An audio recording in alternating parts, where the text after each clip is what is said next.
কোথায় যাচ্ছ বাবা অনেক? আমার ওখানে কোনো অসুবিধা নেই আন্টি, আলো হাওয়া পানি আল্লাহর তরফ থেকে সব ফ্রি। আন্টি দাঁড়াও বাবা, আমি মা, মুখ দেখে বুঝতে পারছি তোমাদের নাওয়া খাওয়া নেই।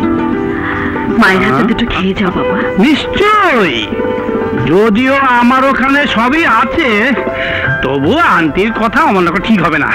এই যে আন্টি, এই যে আন্টি, আপনি ব্যবস্থা করুন, আমরা দুটো খেয়েই যাবো।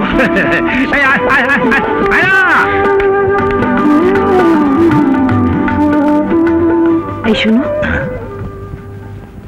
ঘরে এক ফোঁটা বাজার নেই, ছেলে দুটোকে খেতে বলেছি।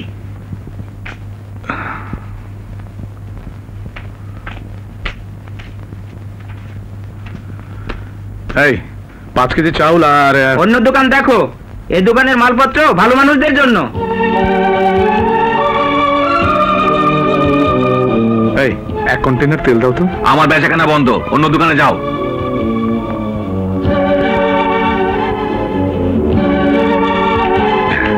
ভাই তোমরা এমন করছো কেন? আমি নগদ টাকা দিয়ে কিনবো, আমার বাড়িতে মেহমান এসেছে। তোমার বাড়িতে মেহমান আসেনি, বলো কাস্টমার এসেছে। সুন্দরী মেয়ে আছে না। হারামজাদা, মুখ সামলে কথা বলবি। কি রে শালা, দালালের এত বড় সাহস! আর একটা কথা বলবি তো চাপার দাঁত একটাও থাকবে না।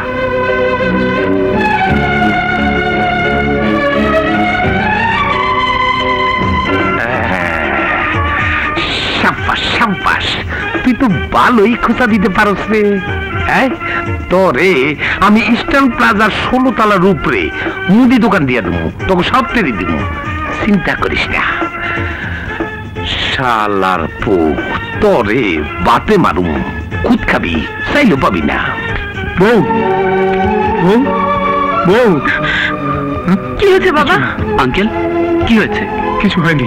বউ বউ বউ, কি হয়েছে? আমার কাছে কেউ কিছু বিক্রি করলো না। কেন? আমি নাকি দালাল। বাবা,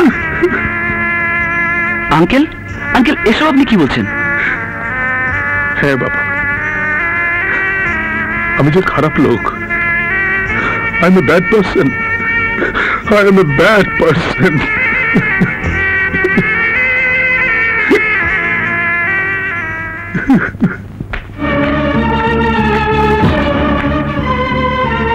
জামশেদ সাহেব সওদা করতে এসেছিলেন? এসেছিল অনেক ভাই, কিচ্ছু বিক্রি করিনি। আপনার বাবাকে কথাটা জানাবেন কিন্তু। হ্যাঁ, আরে কথাটা তো জানাবি তোরা, সেই ব্যবস্থাটি তো করছি। জামশেদ সাহেব এসেছিলেন? আইছিল, ফিরে দিছি।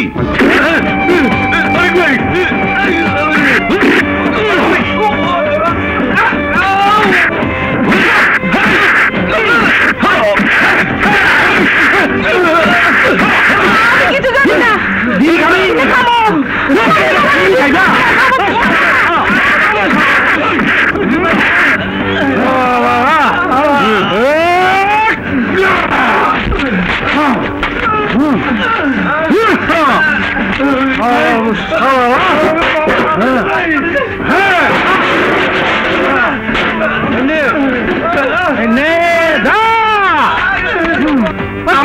দোষ নেই অনেক ভাই, ওই চাকরাদার ধমক দিল জামশেদ সাহেবের কাছে মাল বিক্রি না করি। শাহজাদা, প্রয়োজন মতো বাজার নিয়ে নে। আমি জমিদারের ছেলে, এই কাজ করেছি এবং করব। হ্যাঁ, এই নাও এই নাও।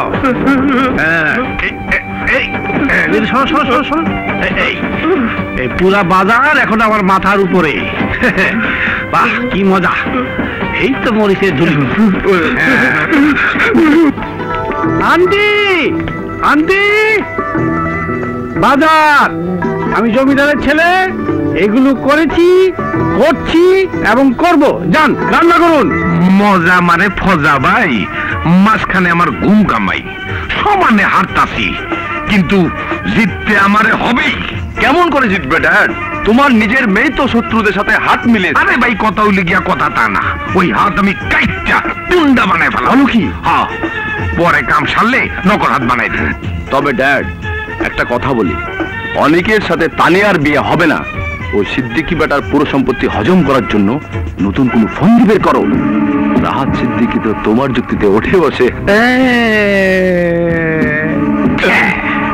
এত দিনে মনে হইল আমি তারে পয়দা করছি, কিন্তু কথা হইল কথা তা না।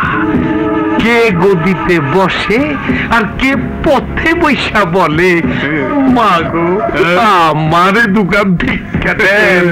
কানটা উগা, কানটা উগা। আমি তোরে একটা ফাইন ক্রিঞ্জালি বুদ্ধি দেই। বাবার নতুন চালটা কি হতে পারে? ডাক্তার, ডাক্তার, এমন পেশেন্টকে কেন ডিসচার্জ করে দিলেন?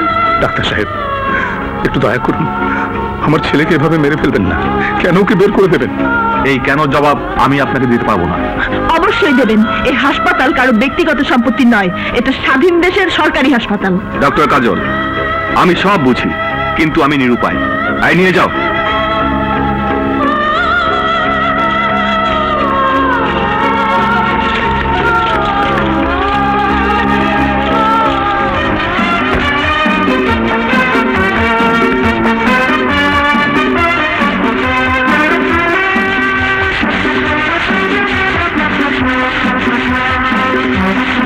চুল পেকেছে তোমার বাতাসে।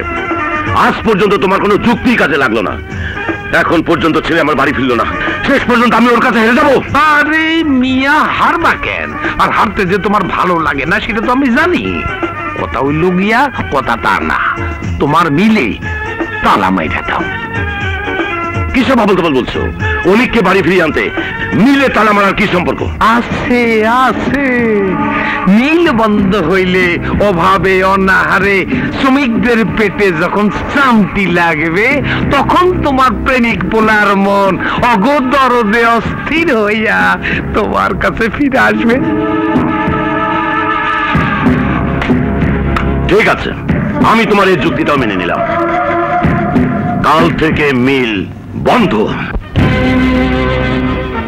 বলা নেই কওয়া নেই, বিনা নোটিশে মিলে তালা। এটা কি মগিমূলক? এখানে হইচই না করে যাও। তোমাদের নেতা তারেক চৌধুরীকে জিজ্ঞেস করো মিল বন্ধ কেন, আর তার বাড়িতে মালিকের ছেলে থাকে কেন, এবং চাকরাদারের মেয়ের সাথেই বা তারেকের কি সম্পর্ক? হ্যাঁ হ্যাঁ, আগে নেতাকেই জিজ্ঞেস করবো। চলো সবাই। দুনিয়ার মজদুর শ্রমিকের পেটে লাথি মারা, বিনা নোটিশে